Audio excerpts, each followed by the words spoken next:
Muy bien, hoy vamos a hablar de la termoterapia. Hablamos la clase pasada sobre los principales efectos de esta de forma general. En definición, es la aplicación terapéutica de calor usado como analgésico. En rehabilitación se utiliza para controlar el dolor, aumentar la preparación del tejido colágeno para la extensibilidad de los tejidos blandos, como lo hablamos. Aumenta el flujo de la sangre en los mismos y acelera su curación. Usado en afecciones reumáticas y postraumáticas, hablamos de que no se usan en estadios agudos. ¿Cómo se transmite el calor o las formas de transmisión del calor?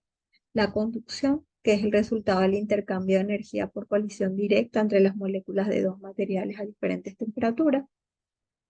Se conduce calor del material con mayor temperatura al material de menor temperatura al colisionar las moléculas que se mueven más rápidamente del material más caliente con las moléculas del material más frío y causando su aceleración. Así la velocidad del movimiento molecular se iguala. Por ejemplo, lo que estamos viendo a través de las compresas calientes. Las compresas son de mayor temperatura a la temperatura corporal y por la colisión se transmite esa temperatura hasta igualar. La convección se produce como resultado del contacto directo entre un medio circulante y el otro material con diferente temperatura. A diferencia del calentamiento por conducción que hablamos, el agente térmico está en movimiento. Por ejemplo, el flujo del aire, el flujo del agua. La sangre circulante en el cuerpo también transfiere calor por convección para reducir los cambios locales en la temperatura del tejido. Por eso es que cuando queremos producir calor, ¿sí? Se produce la vasodilatación. Bien, entonces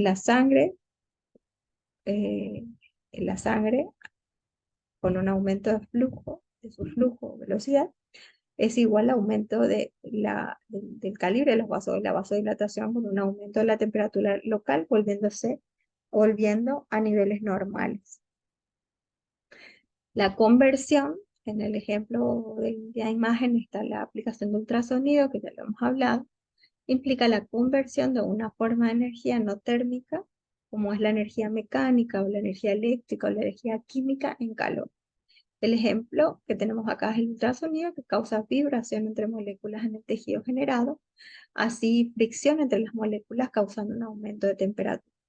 Se va a ver un aumento en la temperatura por las ondas de tipo vibratorio produciendo un calor, un calor generado por el efecto mecánico. ¿Bien?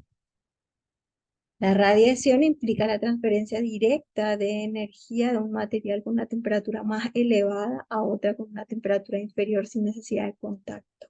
¿Sí? Este es el caso de la lámpara infrarroja que aumenta la temperatura sin necesidad del contacto. La evaporación, eh, para la evaporación y cambiar el estado líquido a gas a vapor, el material tiene que absorber energía. Cuando se calienta un spray con vaporización de frío debido al calor de la piel del cuerpo, cambia su estado líquido a vapor. El spray absorbe calor enfriando la piel. El eva- la evaporización del sudor actúa también enfriando el cuerpo y así regulando la temperatura corporal. Bien, la clasificación o modalidades de termoterapia tenemos dos tipos principales, que es la termoterapia superficial y la profunda. La superficial es cuando el calor se aplica a la piel, elevando su temperatura por conducción o convección. Por conducción, el calor se difunde a los tejidos superficiales sin llegar a los planos profundos articulares. Los efectos terapéuticos son principalmente analgesia y la vasodilatación y modificación de las propiedades físicas de la piel. También ligamentos, adherencias superficiales y pequeñas articulaciones de la mano y pie. La termoterapia profunda es la conocida como diatermia y consiste en la aplicación de una energía electromagnética o vibratoria que penetra el organismo, se absorbe y transforma en calor los tejidos profundos. El efecto terapéutico se consigue elevación de las temperaturas significativas en el músculo y tejido conjuntivo. Las desventajas que requiere equipamiento especial, a veces costoso, generalmente es lo que limita su empleo, ¿sí?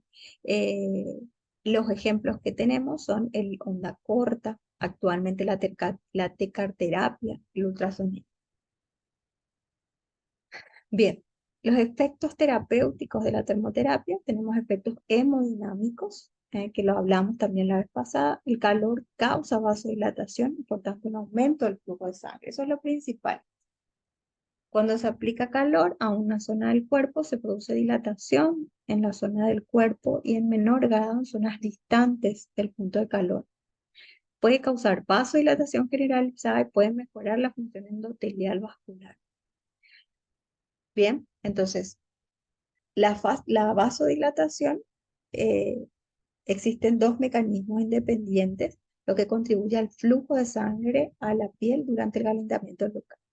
Uno es el sistema de vasodilatación rápida, regulado por los reflejos axonales, o sea, a nivel del sistema nervioso, y otro el sistema de vasodilatación lenta, que depende de la producción local de óxido nítrico o monóxido de nitrógeno. Bien, otro de los efectos terapéuticos son los efectos neuromusculares, que son los cambios en la velocidad de conducción nerviosa y en la frecuencia de descarga. La temperatura aumenta la velocidad de conducción nerviosa aproximadamente en 2 metros por cada grado Celsius. O sea, con el calor aumenta la estimulación nerviosa, o sea, la conducción del nervio. Esos efectos contribuyen a la reducción de la percepción del dolor, por lo tanto es analgésico, o al aumento de circulación que se produce en respuesta al aumento de la temperatura en los tejidos. Bien, como para tener en cuenta, los nervios periféricos desmielinizados tratados con calor pueden sufrir un bloqueo de la conducción. Esto ocurre porque los canales de sodio en los nódulos de Ramberg es menor. Para recordar, tenemos dos tipos de fibras o nervios, que son los que tienen mielina, ¿sí? Los mielínicos y los amielínicos. Los que no tienen los amielínicos justamente son aquellos que no tienen nódulo de Ramberg, que es lo que ayuda a que el, el, el estímulo o la corriente de la fibra nerviosa sea más rápida. Esta es la neurona, para que recuerden. Esto que ven acá es el cuerpo de la neurona, con sus dendritas y su axón, el axón que está envuelto justamente con la mielina, y esos puntos que se ven, los redonditos, son los nódulos de Ramberg. Esto lo que hacen es acelerar la velocidad de conducción del nervio para que lleve justamente la información hacia sus ramas. Estas son las dendritas. Bien, esta es la célula de Schwann, que es la que envuelve a la célula nerviosa, y produce justamente su envoltorio de mielina en el axón. Bueno, la función de la mielina es justamente conducir la corriente a través del axón de la neurona. Bien, nódulo de Ramberg son puntos donde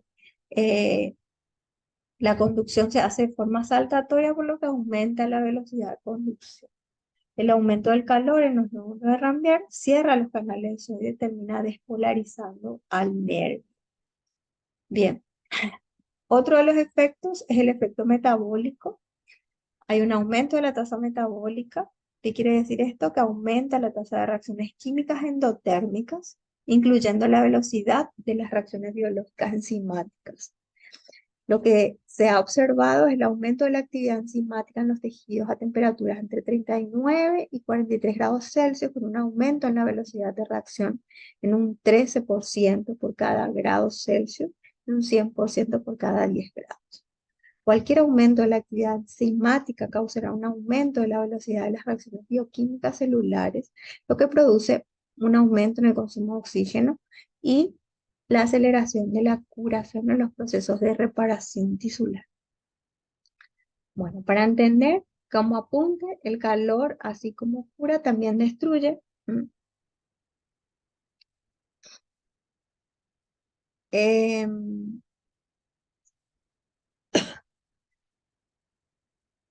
El cuarto efecto terapéutico es la alteración de la extensibilidad de los tejidos.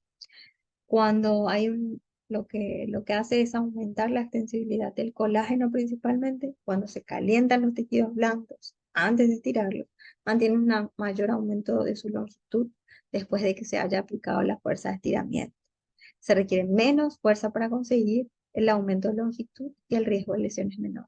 Por eso es que aplicamos por calor, por ejemplo, previo a una movilización, a una elongación. Bien.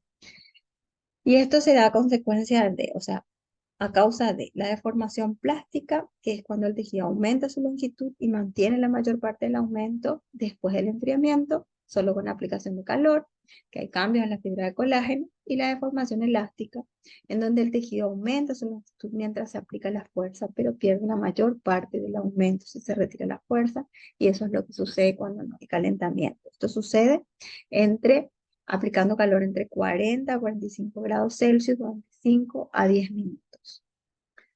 Bien, entonces la termoterapia lo utilizamos principalmente para controlar el dolor, para acelerar el proceso de curación, para conseguir un aumento de la movilidad y disminución de la rigidez articular. Entonces, pregunta de examen.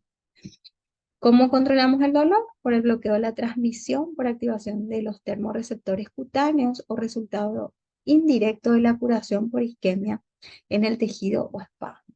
La aceleración de la curación mediante el aumento de la circulación y oxigenación para los tejidos, retirando los productos de desecho, y el aumento del arco de movilidad y disminución de la rigidez articular. Ambos efectos son resultado del aumento de la sensibilidad de los tejidos blandos que se producen como consecuencia del aumento de la temperatura de los tejidos. O sea, lo que hace es mejorar la viscoelasticidad. Bien, las contraindicaciones, esto lo conocemos, en estadios agudos, en hemorragias recientes, tromboflebitis, alteración de la sensibilidad, alteración de la función intelectual, tumor maligno, y no se irradia directamente a los ojos. Tenemos que tener ciertas precauciones en lesiones o inflamaciones agudas, embarazo, alteraciones circulatorias, mala regulación térmica, edema, insuficiencia cardíaca, presencia de metal en la zona, sobre heridas abiertas, nervios desmielinizados.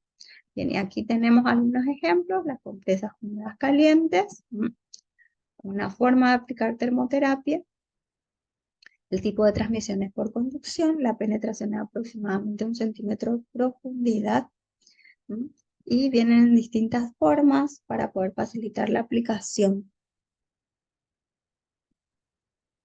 Bien, estos son algunos compreseros, actualmente no se usan mucho, pero existen, que lo que hacen es regular la temperatura porque tienen un termostato.